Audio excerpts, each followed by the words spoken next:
match à domicile, le peuple agenais souffle la Marseillaise. On est sur du jeu dans l'axe avec des ballons sur du pick and go, du jeu à une passe. On a vu Paquivato se mettre en évidence. Nouchi très dynamique, le deuxième ligne de cette équipe de France. Allez, avant de pouvoir peut-être lâcher le ballon sur les extérieurs. Voilà, pour engager la dynamique, c'est bien fait. Et écoutez le public qui pousse. Allez, sur les extérieurs maintenant, pourquoi pas.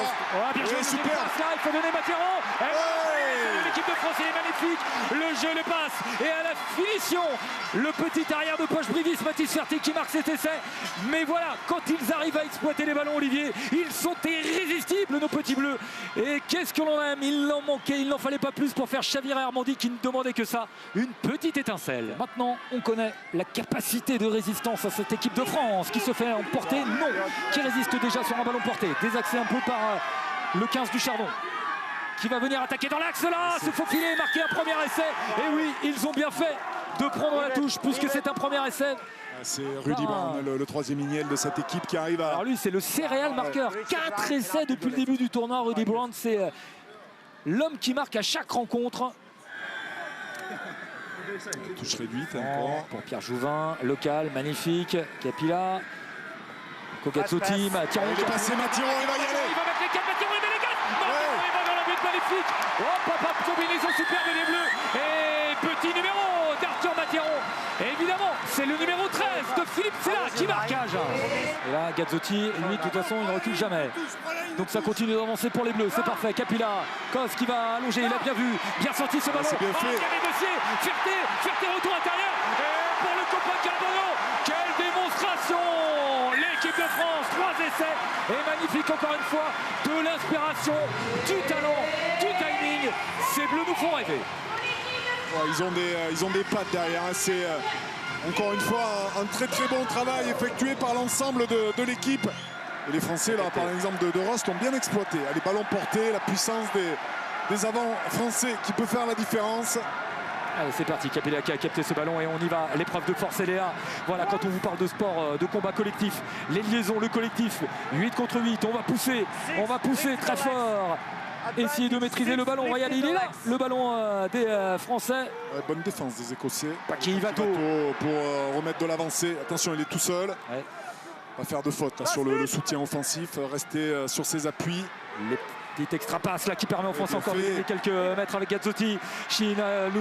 Nouchi qui est pris par Rudy Brown et qui va avancer. Oh, quel essai! Magnifique! Lui aussi devant les yeux de papa. Et il le mérite parce que c'est un gladiateur, c'est un combattant. Il est là, infatigable, travailleur de l'ombre. Il marque son essai, Lenny Nouchi, tout en puissance et en caractère. Allez, c'est reparti. Arthur Mathuron qui n'a qu'une seule chaussure, messieurs. Le crampon est au milieu de la pelouse. Ça sera dur pour les appuis là. Pierre Jouvin aussi qui en a mis une. Et voilà, l'espace qui s'est libéré avec Gazzotti qui va s'engouffrer dans l'espace. Gazzotti, le surpuissant, troisième ligne. Et Nouchi pour un doublé. Oh, quel travail des avants. Les trois quarts ont brillé tout à l'heure. Maintenant, ce sont les avants qui sont dans la lumière et qui le méritent bien. Nouveau talonneur côté bleu, Pierre Jouvin a laissé sa place à Thomas Lacombe. On a une première ligne toute nouvelle. Thomas Lacombe, il a envie de se montrer, il était frustré à l'issue du match. C'est bien fait. Oscar Giroud qui est venu là, il le mérite et voilà. Il a sauté. Faire le show pour terminer, le capitaine de l'équipe de France en l'absence de Nicolas Desporter. Il est venu prendre ce ballon et regardez-le, exemplaire dans les tâches obscures, dans les tâches défensives. Et bien là, il est venu dans l'intervalle, il a été servi et il était inarrêtable. Quel appétit là! Au vu du nombre d'opportunités qu'ils ont. Le ballon récupéré par Zakaria Fan et là évidemment ça fait mouche. Oh, décidément ce talonneur écossais nous fait quelques galops. Jerry Bly, il l'a ferti dans les bras de Zakaria Fan. Alors là il est inarrêtable, à 1 mètre de la ligne, là, personne ne peut se mettre en travers. Allez, la mêlée bleue, là cette fois on s'est mis à 8. C'est-à-dire qu'on a envie là, je pense, d'emporter cette mêlée écossaise dans son embut. Derrière, attention, il y a la Garonne. Attention les Écossais qui vont se faire emporter. Ils vont peut-être y aller en force avec Gazzotti. C'est pénalité. Oh, c'est dommage parce que Gazzotti, il est frustré. Il voulait y aller tout seul. Le public entendra. En tout cas, voilà, c'était guichet fermé.